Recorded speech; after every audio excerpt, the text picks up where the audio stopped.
नमस्कार, exam nucleus में आपका स्वागत है। तो आज हम जानेंगे 10 जून के महत्वपूर्ण घटना चक्रों का एमसीक्यू। तो ये क्वेश्चन नंबर 1, 6 जून 2026 को शिव राज्याभिषेक दिन के ऐतिहासिक अवसर पर किस देश ने अपने एक प्रमुख शहर में छत्रपति शिवाजी महाराज की भव्य प्रतिमा स्थापित करने की आधिकारिक घोषणा की है? तो यह घोषणा इजराइल के द्वारा की गई है और इसका डिटेल यह है।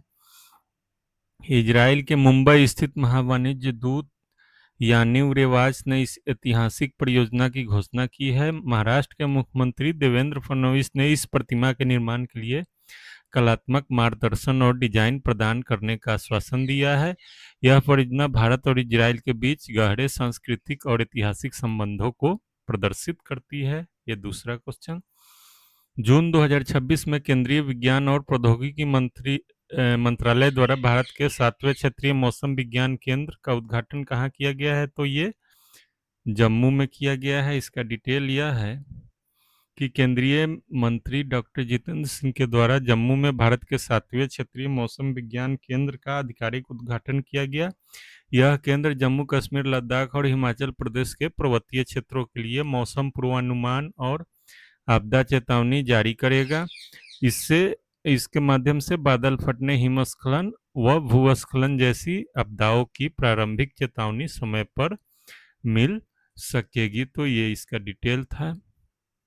तीसरा क्वेश्चन। 5 जून 2026 को विश्व पर्यावरण दिवस के अवसर पर दिल्ली में एक पेड़ मां के नाम अभियान के अंतर्गत वायु गुणवत्ता सुधार के लिए किस कार्यक्रम का उद्घाटन किया गया? तो आपको बताना है, ये है नमो ऑक्सीजन पार्क्स।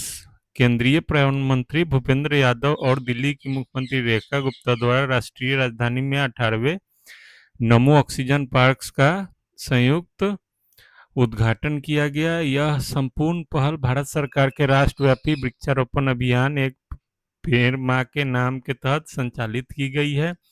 इस पार्कों को दिल्ली में शहरी फेफड़े के रूप में विकसित किया जा रहा है ताकि वायु गुणवत्ता को बेहतर बनाया जा सके और वायु प्रदूषण को नियंत्रित किया जा सके। चलिए चौथा क्वेश्चन। जून 2026 में जारी वैश्विक सौर क्षमता रिपोर्ट के अनुसार वार्षिक सौर ऊर्जा क्षमता वृद्धि मामले में अमेरिका को पीछे छोड़कर दुनिया का दूसरा सबसे बड़ा सौर बाजार कौन सा देश बन गया है? तो ये अपना देश भारत बन गया है।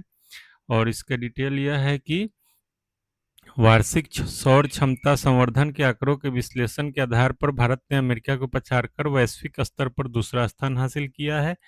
भारत की कुल सौर ऊर्जा क्षमता जो वर्ष 2014 में मात्र 2.8 गीगावाट थी, वह जून 2026 तक बढ़कर 155 गीगावाट से अधिक हो चुकी है। यह उपलब्धि भारत के नवीकरणीय ऊर्जा लक्ष्यों और जीवाश्म ईंधन पर निर्भरता कम करने के संकल्प को मजबूती प्रदान करती है।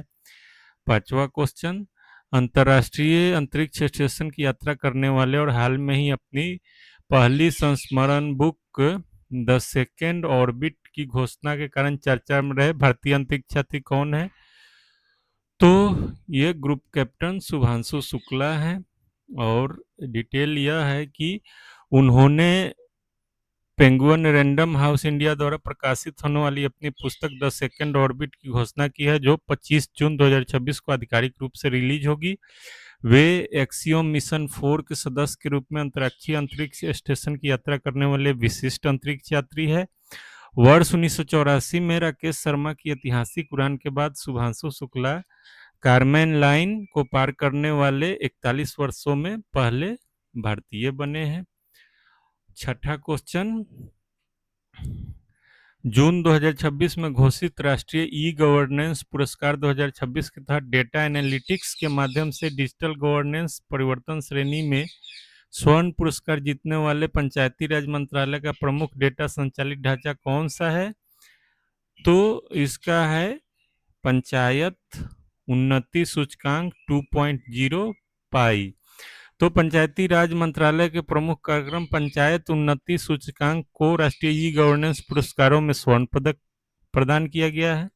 यह भारत का पहला व्यापक डेटा संचालित ढांचा है जो देश की 206 लाख से अधिक ग्राम पंचायतों का 150 से अधिक संकेतकों के आधार पर मूल्यांकन और रैंकिंग करता है।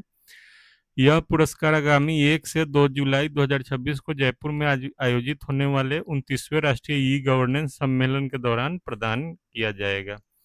7वां क्वेश्चन, संयुक्त राष्ट्र महासभा के क्षेत्रीय रोटेशन नियमों के तहत हाल ही में किसे संयुक्त राष्ट्र महासभा के 81वें सत्र के अध्यक्ष के रूप में चुना गया है, जो सितंबर 2026 में कार्यभार संभालेंगे? तो ये खलीलुर रहमान है, जो बांग्लादेश के विदेश मंत्री हैं अभी। और वरिष्ठ राजनयिक खलीलुर रहमान को संयुक्त राष्ट्र महासभा के 81वें सत्र का अध्यक्ष निर्विरोध चुना गया है। वह सितंबर 2026 में 1 वर्ष की अवधि के लिए विश्व निकाय के इस सर्वोच्च नीति निर्माण मंच का अध्यक्षता संभालेंगे।